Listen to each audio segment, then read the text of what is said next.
فللأمجاد بانيها ومن يسعى إلى العليا. وجاوزنا ببني إسرائيل البحر فأتبعهم فرعون وجنوده بغيا وعدوا حتى إذا أدركه الغرق قال آمنت أنه لا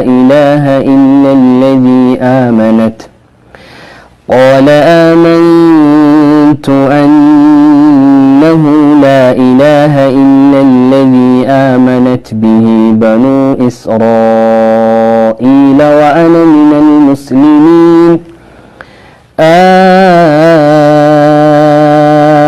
الآن وقد عصيت قبل وكنت من المفسدين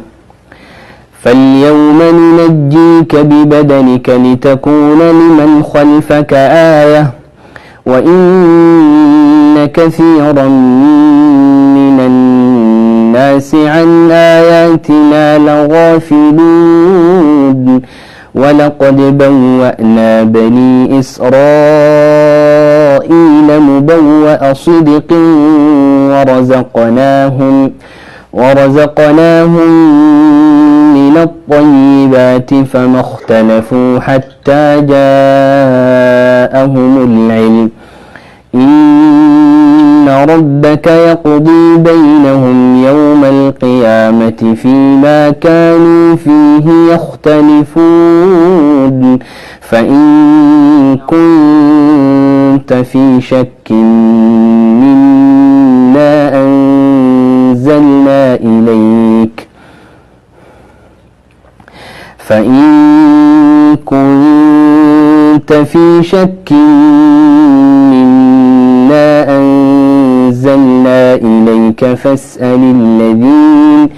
فاسأل الذين يقرؤون الكتاب من قبلك لقد جاءك الحق من ربك فلا تكونن من الممترين ولا تكونن من الذين كذبوا بآيات الله فتكون من الخاسرين إن الذين حقت عليهم كلمة ربك لا يؤمنون ولو جاءتهم كل آية حتى يروا العذاب الأليم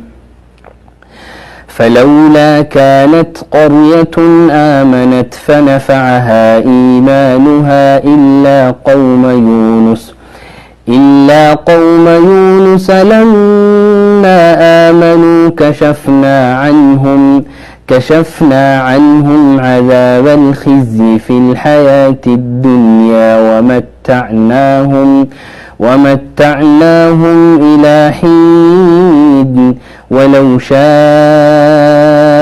ربك لآمن من في الأرض كلهم جميعا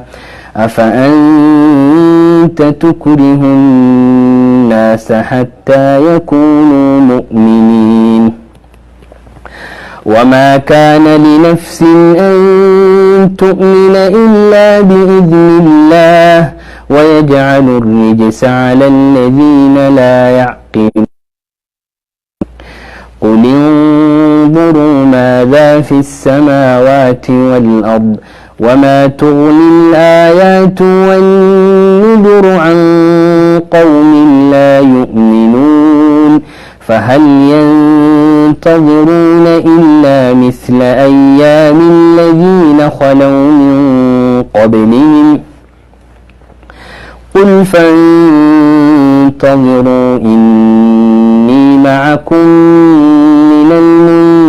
المنتظرين ثم ننجي رسلنا والذين آمنوا كذلك حقا علينا ننجي المؤمنين قل يا أيها الناس إن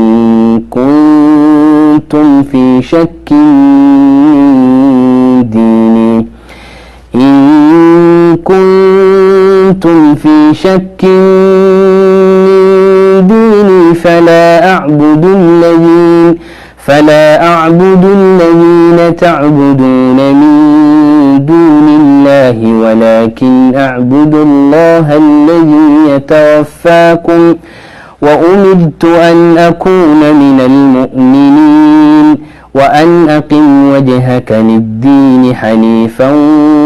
ولا تكونن من المشركين ولا تدع من دون الله ما لا ينفعك ولا يضرك فإن فعلت فإنك إذا من الظالمين وإن يمسسك الله بضر فلا كاشف له إلا هو وإن يردك بخير فلا راد لفضله يصيب به من يشاء من عباده وهو الغفور الرحيم قل يا أيها الناس قد جاءكم الحق من ربكم فمن اهتدى فإنما يهتدي لنفسه ومن ضل فإنما يضل عليها وما أنا عليكم بوكيل واتبع ما يوحى إليك واصبر حتى يحكم الله وهو خير الحاكمين بسم الله الرحمن الرحيم ألف لام را كتاب أحكمت آياته ثم ألف لام را كتاب أحكمت آياته ثم فصلت من لدن حكيم خبير ألا تعبدوا إلا الله إنني لكم منه نذير وبشير وأن استغفروا ربكم ثم توبوا إليه يمتعكم متاعا حسنا إلى أجل مسمى ويؤت كل ذي فضل فضله وإن تولوا فإني أخاف عليكم عذاب يوم كبير إلى الله مرجعكم وهو على كل شيء قدير ألا إنهم يثنون صدورهم ليستخفوا منه ألا حين يستغشون ثيابهم يعلم ما يسرون وما يعلنون إنه عليم بذات الصدور وما من دابة في الأرض إلا على الله رزقها ويعلم مستقرها ومستودعها كل في كتاب مبين وهو الذي خلق السماوات والأرض في 6 أيام وكان عرشه على الماء ليبلوكم أيكم أحسن عملا ولئن قلت إن